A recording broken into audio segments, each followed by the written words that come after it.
하나님께서 오늘 우리에게 주신 말씀은 마가복음 10장 13절에서 16절까지의 말씀입니다.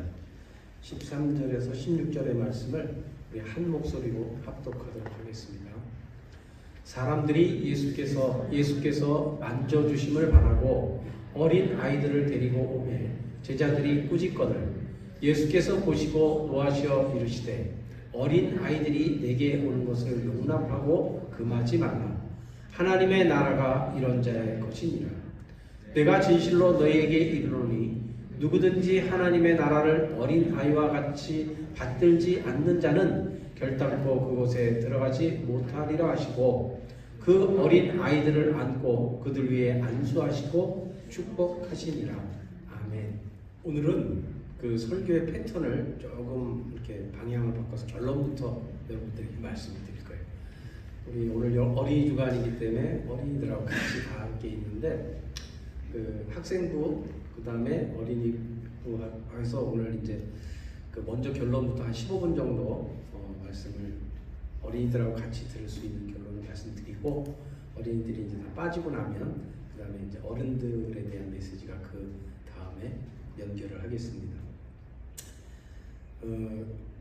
예전에 이때 당시 지금 예수님께서 그 사역하시고 이 땅에 오신 그 당시 그리고 또 한국도 마찬가지고 전 세계적으로 예전의 시대적 상황을 보면 어린이들의 인권이 거의 없었어요. 그래서 어린이들을 한국에서도 부르는 호칭이 어린이라는 호칭은 1920년 방정환 선생님부터 시작해서 그 용어가 쓰이기 시작했어요. 그전에는 어린이라는 말 대신에 어린 놈, 어린 자식, 좀 심하게 얘기하면 어린 새끼, 이게 하대를 하면서 하찮게 여기면서 그들을 부르던 말이에요. 그러니까 그때는 인권조차가 없었어요.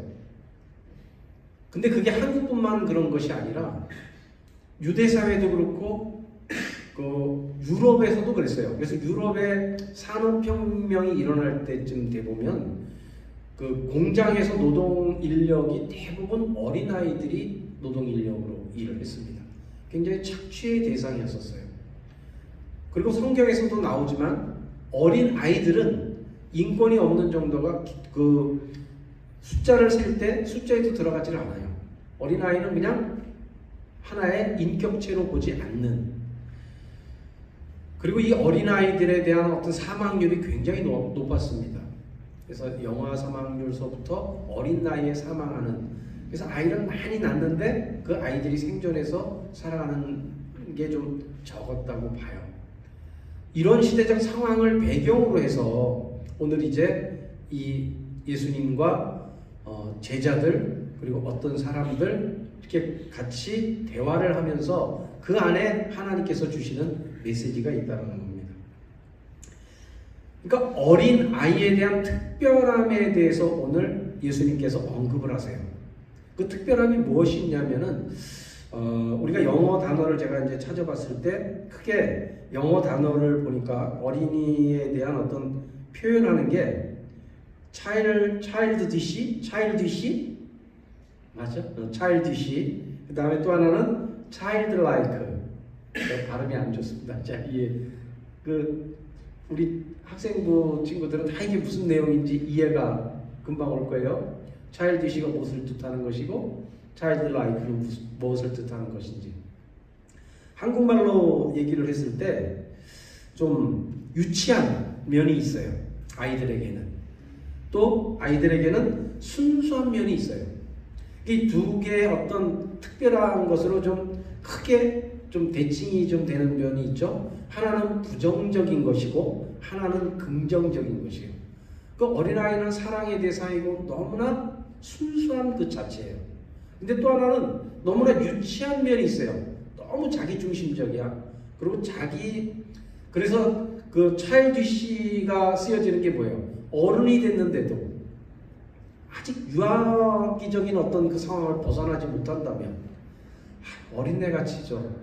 어린애 같은 그 모습, 어린애 같은 그 모습을 가지고 부정적으로 좀 질책하는 이야기예요. 차일드라이크는 어린이다운 순수함, 긍정적으로 의존성이 강한 하지만 약한 존재, 보호해야 될 존재, 사랑해야 될 대상, 이런 것을 이제 바탕으로 해서 어린이들에 대한 어떤 특성을 우리가 좀 알 수가 있습니다. 그것을 바탕으로 이제 하고 어린이들에 대해서 이게 하다가 보니까 어떤 그 쇼츠에서 재밌는 얘기가 하나 나오더라고요. 선생님이 아이들에게 질문을 했어요. 여기 4명이 앉아 있는데 4명이 질문을 했어요. 예은이한테 엄마를 도와주려면은 한 가지씩을 좀 도와주는 것을 좀 얘기하고 싶은데 엄마를 뭘 도와주고 싶어? 그러니까 예은이가 저는 설거지를 좀 도와줄게요. 참 예은이 칭찬을 해주면서 그래 예은이가 꼭 설거지를 도와줘라. 은우한테 엄마를 뭘 도와주고 싶어? 저는 심부름을 할게요.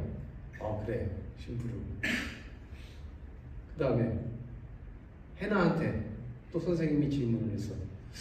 엄마를 좀 뭘 도와주고 싶으니? 엄마가 피곤하니까 안마를 좀 해주고 엄마를 좀 쉬게 좀 잠자리를 좀 봐줄게요.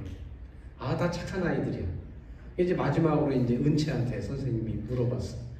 은채는 그러면은 엄마를 위해서 무엇을 도와줄까? 저는 그냥 가만히 있을 거예요. 왜 가만히 있어? 엄마가 얘기해요. 너는 가만히 있는 게 도와줄 거야.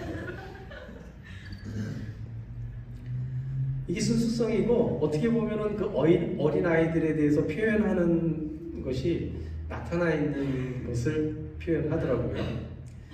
근데 어린 아이가 갖고 있는 순수성, 그리고 어린 아이하고 엄마하고의 관계 속에 엄마를 의지하고 의존하고 연결되는 그 관계성, 이런 것들이 이제 어린 아이가 갖고 있는 특성 중에 굉장히 중요한 한 가지입니다. 근데 이런 어린 아이가 갖고 있는 특별함이 하나님의 나라를 소유하는 중요한 이유가 될 수 있다는 거예요. 그것이 하나님께서, 오늘 예수님께서 너희들이 가지고 있는 이것을 통해서 하나님의 나라를 소유하는 중요한 이유가 된다는 거예요. 그것을 통해서 어린아이들이 그러면 하나님의 나라를 받아들이는 방식이 무엇인가를 좀 우리가 알아야, 그래, 어린아이와 같은 그것으로 주님이 말씀하시는 대로 하나님의 나라를 우리가 받아 그곳에 우리가 들어갈 수가 있겠구나. 잘 들어. 이제 지금부터 이제 너희들을 위해서 이제 하는 거. 신앙의 원리가 여기에 있다라는 거예요. 신앙의 원리 속에 우리는 하나님께로부터 받은 것이 굉장히 많아요. 근데 사람들은 눈에 보이는 것에 대해서만 자꾸 하나님에 대해서 생각을 해요. 하나님이 나한테 주신 게 뭐 있지? 예언이는 하나님이 주신 게 뭐 있냐? 한번 생각해보면 별로 없을 거야. 그지? 뭐 이렇게 보이는 게 뭐 하나님이 직접, 보이지 않는 하나님이 뭐 나한테 준 게 뭐가 있을까? 근데 사실은 우리가 보이는 것보다 보이지 않는 것을 주신 하나님의 은혜가 엄청나게 큰 것이 많다는 거예요. 그 중에 우리가 제일 중요하다고 할 수 있는 것은 사랑. 사랑은 하나님께로부터 나왔는데 그 사랑이 하나님께로부터 나와서 부모님께로부터 내가 받는 사랑을 내가 누리고 살아가게 돼요. 그러니까 우리는 우리 스스로가 무엇을 만들어가는, 어렸을 때부터 만들어가는 세상이 아니라 하나님께서 우리에게 공급하심으로 그 공급하심을 통해서 우리가 누리면서 행복한 인생을 살아가는 존재가 되었어요. 엄마의 보살핌, 아빠의 보살핌, 가족들의 보살핌으로 지금 이제 학생들과 우리 모두들이 존재를 합니다. 그런데 이제 오늘 여기서 하나님께서 하나님의 나라를 이제 우리에게 주세요. 우리에게 주시는데 그것을 받는 방법에 따라서 하나님과의 관계가 연결되고 이 방법을 어린 아이와 같이 되었을 때 너희들이 소유할 수 있다라는 얘기를 하는 거예요. 이제 간단하게 끝낼 테니까 한번 잘 들어봐. 우리가 사람 대 사람끼리 뭔가 주고받는 상황이 있어요. 그래서 우리가 누군가에게 여러분들이 그러니까 그 너희들이 누군가에게 이제 선물을 준다라고 이제 가정을 할 때 내가 누군가한테 선물을 줘 아니면 내게 있는데 이것을 좀 나눠 주려고 해. 나 혼자 쓰기는 좀 많아. 그래서 좀 나눠주고 싶어. 그때 어떤 사람이 그것을 받는데 그 받는 사람들이 어떠한 모습으로 받는가에 따라서 한번 상상을 한번 해보자. 은우 무슨 말인지 알지? 이제 은우가 갖고 있는 걸 누굴 주는 거야. 근데 그 사람이 그걸 받는 모습을 우리가 한번 세보자고. 그 사람이 그 받는 모습이 너무나 감사해서 나한테 이런 것을 주다니 너무나 감사해요. 그 따뜻한 마음을 느끼면서 표현을 해. 그럼 어떻게 써? 은채야 기분이 되게 좋겠지. 은채가 누군가를 위해서 선물을 줬는데 그 사람이 너무 감사한 표정을 지면서 감사한 표현을 하면서 그래 하면 그 사람에게 또 주고 싶어.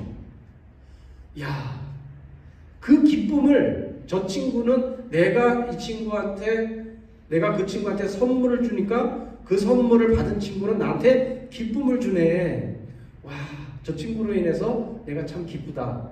또 주고 싶다. 아, 이 주는 게 참 행복하구나. 이제 이런 걸 알게 돼요. 아준이한테 빵을 하나 사주면 너무 좋아요. 아 진짜 하면서 너무 좋아요. 그러면 나는 그 다음부터 빵집 앞을 지나가면 아준이 생각을 하면서 또 빵을 하나 사서 아준이를 주고 그 모습을 좀 보고 싶어 하는 거예요. 그러니까 우리 모두는 다 그래요. 우리 모두는 선물을 주는 사람의 입장일 때 그 받는 사람이 어떠한 모습으로 받는가에 따라서 우리는 거기에 행복을 느끼고 기쁨을 느껴요. 그런데 반면에 거절감을 느끼는 사람도 있어요. 받는 사람의 태도가 좀 시큰둥해. 보고 본척만 척하고 옆에서 쓱 밀어놔. 뭐 나한테 이런 걸 왜 주지? 그러면 어떻게 해요? 줬다가 뺏고 싶지. 그리고 다시는 그 사람한테 뭔가를 주고 싶지 않아요. 이거는 뭐냐면 관계까지도 깨지는 거예요.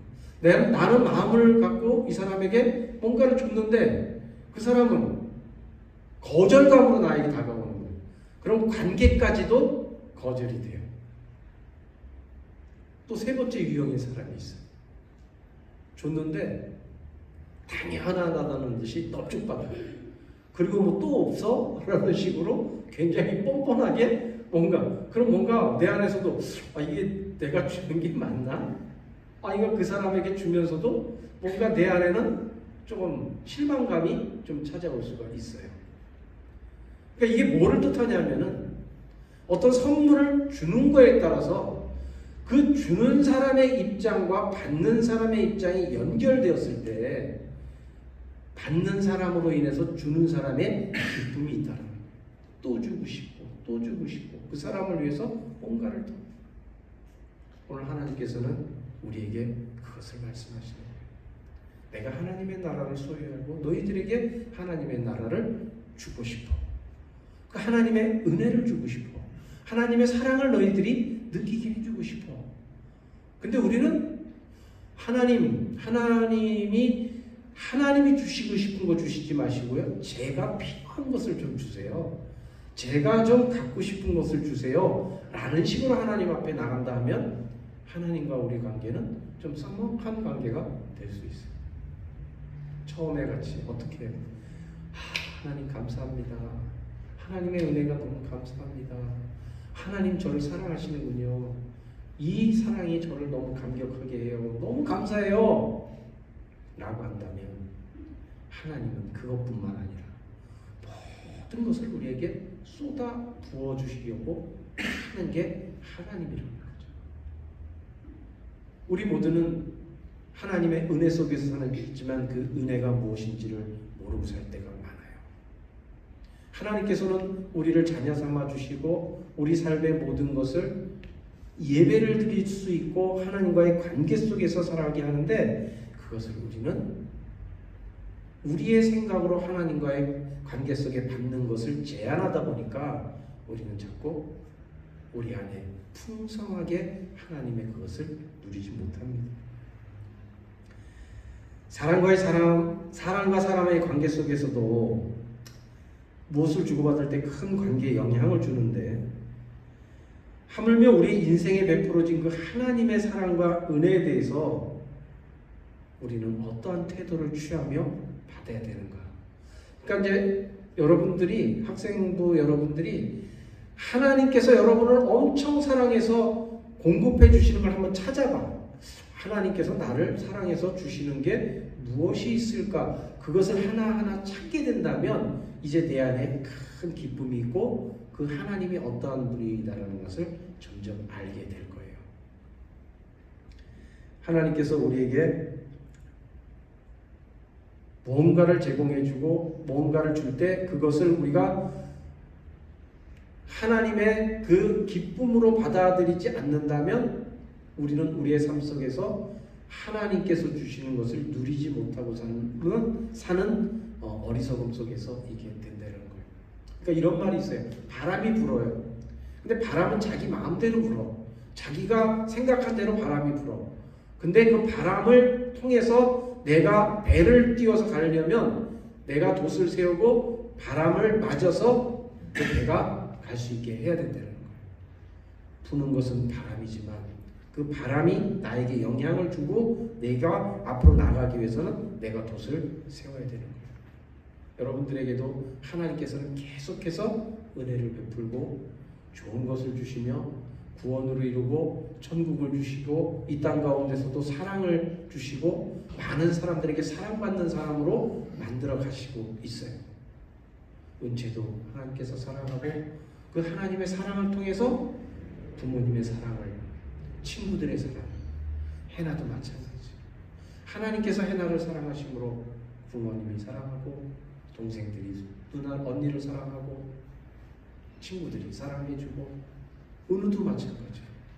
하나님의 사랑으로 그 사랑이 은우가 살아가는데 힘이 되는 거예요. 예은이는 우리 서영이 언니가 얼마나 또 사랑해. 서영이가 그렇게 사랑하는 걸 나도 가끔 봤는데 예은이를 사랑해주고 엄마가 또 얼마나 또 사랑해. 아빠도 사랑하고. 하나님의 사랑은 그 하나님의 사랑이 주변에 있는 사람들의 사랑의 마음을 통해서 내가 사랑받는 사람으로 살아가게 돼요. 그것이 천국이고 그것이 하나님의 사랑을 받아서 이 땅 가운데서 행복하게 살아가는 사람들이에요. 예. 그러면 이제 학생분은 거기서 설교를 마치고 이제 우리들의 얘기를 하겠습니다.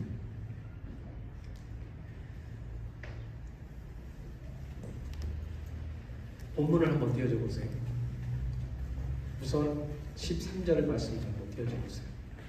13절, 오늘 핵심적인 결론의 말씀이 15절인데 지금 15절의 말씀을 아이들하고 함께 이야기를 나눴고 여러분들이 함께 들었습니다. 13절의 말씀을 한번 함께 읽어볼게요. 시작.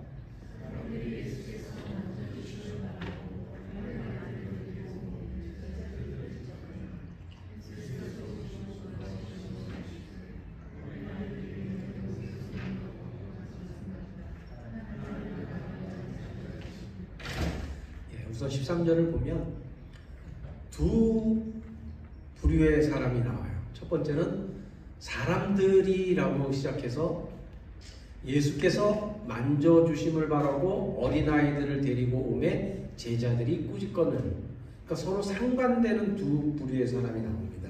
첫 번째 사람은 아이들을 예수님께로 데리고 와요.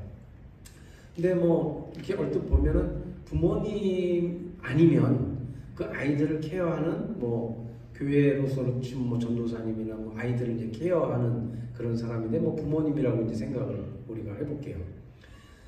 근데 이 두 사람의 부류가 사람들의 부류와 제자들의 부류.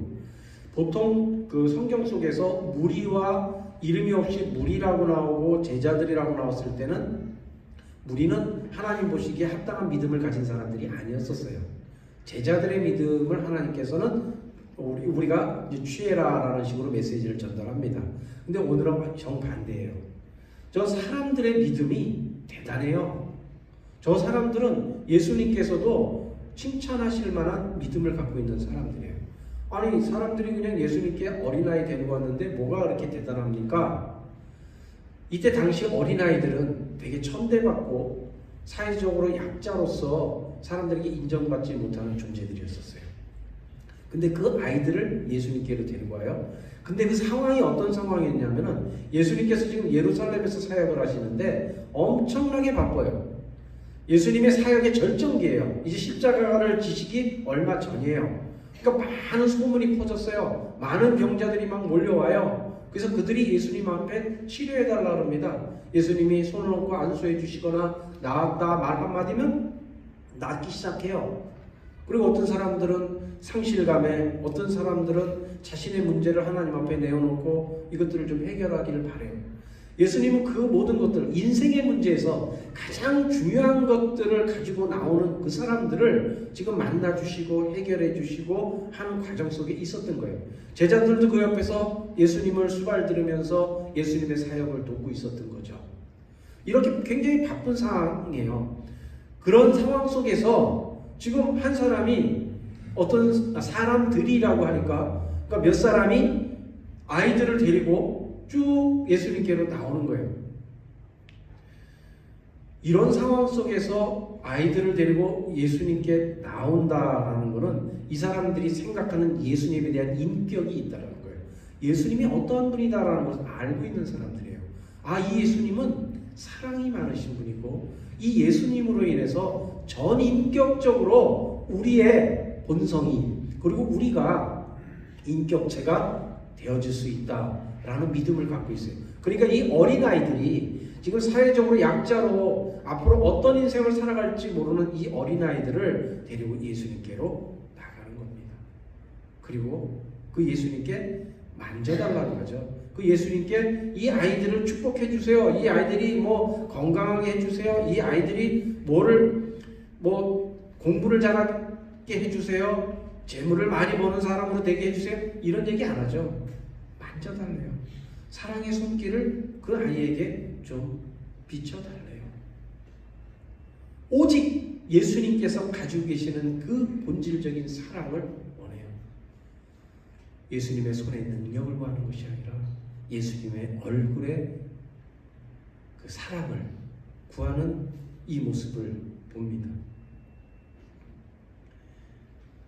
근데 이제 우리들은 대부분 예수님께로 나올 때 아이들을 데리고 나오든가 우리들 스스로 나올 때 우리는 우리의 문제, 우리가 해결해야 될 것, 우리들에게 이루어질 것들을 하나님 앞에 나가죠. 근데 이 사람들이 나가는 것은 그것과는 다른 본질적인 문제, 예수님의 그 인격 자체, 예수님과 연결되었을 때 우리 안에 형성되는 그 사랑의 인격, 이것을 원하는 거예요. 그러니까 우리가 신앙생활하면서 중요한 것을 자꾸 초점을 놓치면 안 돼요. 아이들을 가르칠 때도 마찬가지고 우리들 스스로가 하나님과 연결될 때 우리들 안에 하나님과 본질적으로 우리가 연결되어야 하는 게 뭔가 이게 먼저 우선이 돼야 돼요. 그 하나님의 사랑을 깨달아야 돼요. 그리고 내가 하나님을 사랑하는 관계가 형성이 돼야 돼요. 그 다음에 하나님의 능력과 이런 것들이 우리 삶에 이루어지는 겁니다. 근데 그 사랑은 둘째치고 이것이 먼저 된다면 조금 전에 선물을 받는 태도가 불순한 거나 마찬가지예요. 기쁨으로 그 선물을 주시는 하나님을 기뻐하는 것이 아니라 그 선물 자체에 주목하면서 내가 원하는 것인가 원하지 않는 것인가가 주목되는 상황이 되죠.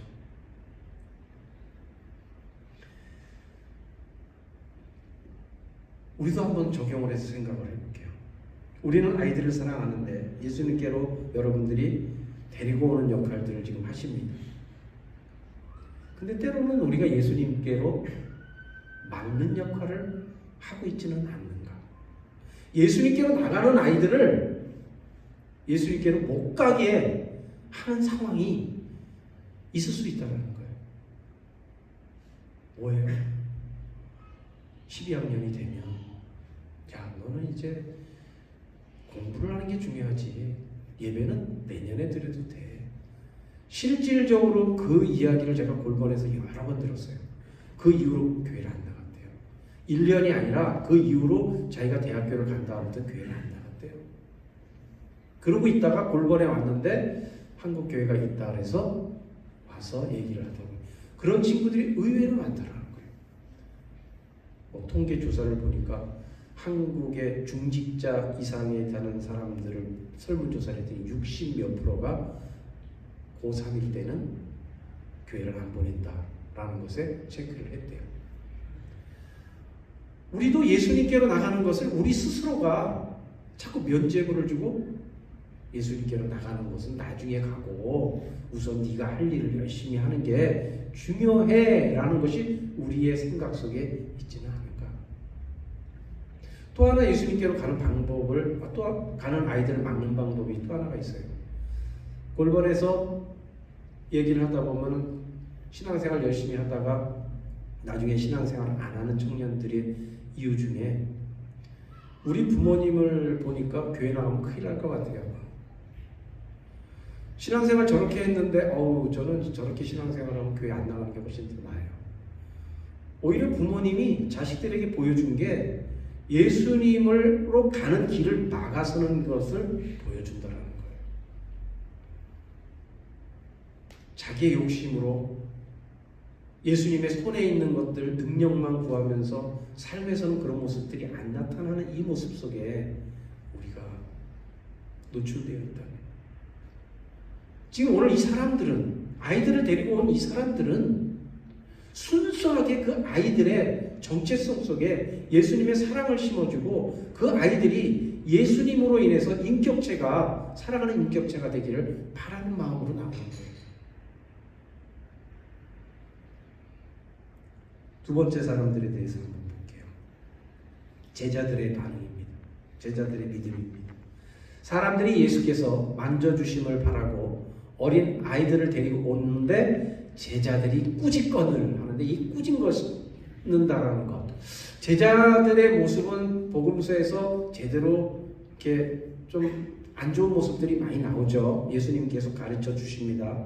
근데 이 꾸짖는다라는 것을 통해서 이제 우리가 이제 무엇을 깨달을 수 있냐면,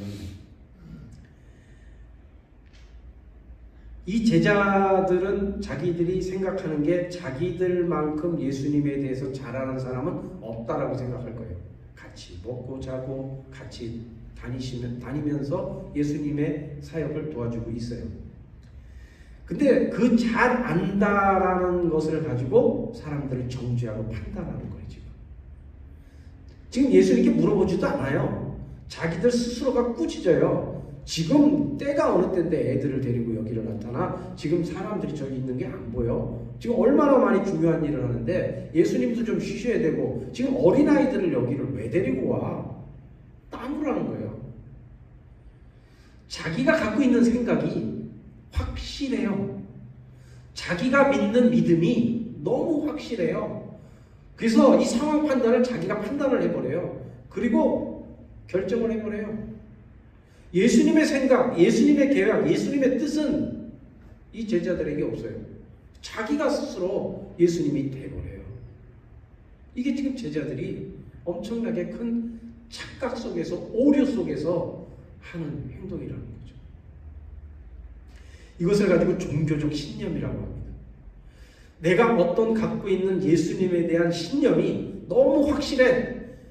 이것이 맞아. 그것이 예수님을 거역하는 일로.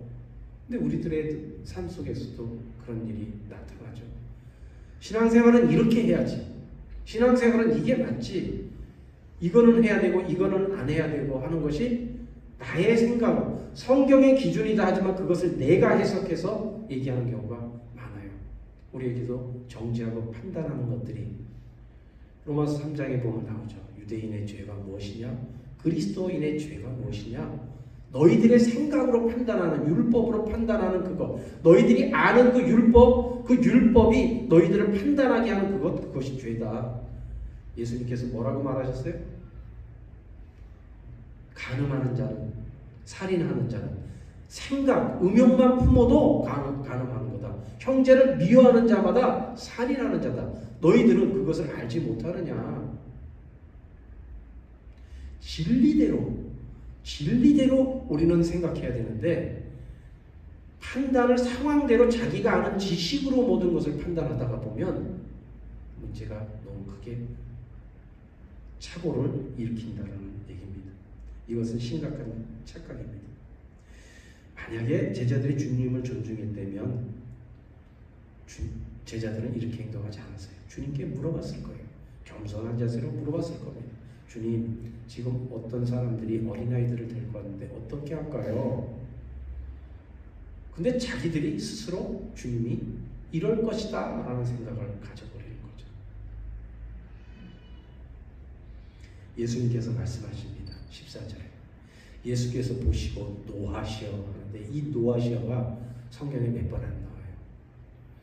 엄청나게 크게 노하시는 거예요. 그냥 노하시는 게 화가 난다 이게 아니라 폭발하는 화를 주체할 수 없는 화를 내시는 거예요. 성전에서 노끈으로 채찍을 만들어서 하는 이 노하시다하고 똑같은 단어의 노하시다예요. 제자들이 그냥 제자들이 예수님은 엄청나게 큰 여기서 이 노하시다를 풀어서 쓰면 아주 많이 슬퍼하고 아주 많이 화가 나셨다라는 뜻이에요. 마가복음 9장 36절 37절의 말씀, 결론의 말씀으로 볼게요. 예수님께서 요 앞에 10장입니다. 9장에 제자들이 서로가 예수님께서 십자가에 대해서 이렇게 얘기를 하고 있는데 그거 끝나자마자 제자들이 무슨 얘기를 해요? 야, 하나는 누가 우편에 누가 좌편에 누가 크냐 이것을 갖고 얘기하니까 예수님이 그때 이걸 하시는 말씀이에요. 한번 우리가 읽어볼게요. 시작.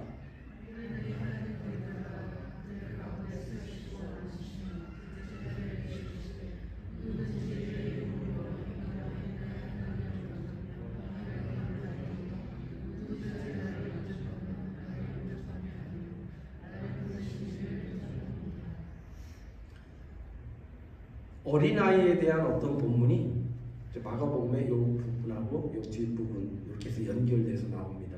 오늘 예수님께서는 10장에서 지금 말씀을 하시는데 아이들을 데리고 나오는 그 모습을 제자들이 하는 것을 보시고 화를 내시는 게 그 앞에 9장에서 바로 앞에서 예수님 충분히 설명한 거예요. 너희들이 어린아이에 대해서 비교를 하면서까지 너희들의 모습이 어때야 된다라고 설명을 하는 거예요. 어린아이 하나를 데려다가 그들 가운데 세우시고 앉으시며 제자들에게 이르시되 누구든지 내 이름으로 이런 어린 아이 하나를 영접하면 곧 나를 영접함이며 누구든지 나를 영접하면 나를 영접함이 아니요 나를 보내신 이를 영접하느니라. 너희들이 하나님의 뜻을 올바로 깨닫고 내가 너희들에게 가르쳐준 것들이 올바로 실천되는 삶을 사는 것은 이 어린아이 하나를 보고 배워라. 그리고 작은 자를 섬기는 자가 되어라. 하나님의 나라는 그런 나라다 라는 것을 지금 오늘 10장에서 설명을 하는 거예요. 누가 큰 자냐는 질문에서 이제 예수님께서 제자들이 그 누가 큰 자입니까? 라고 물어볼 때 대답했던 이 대답이죠.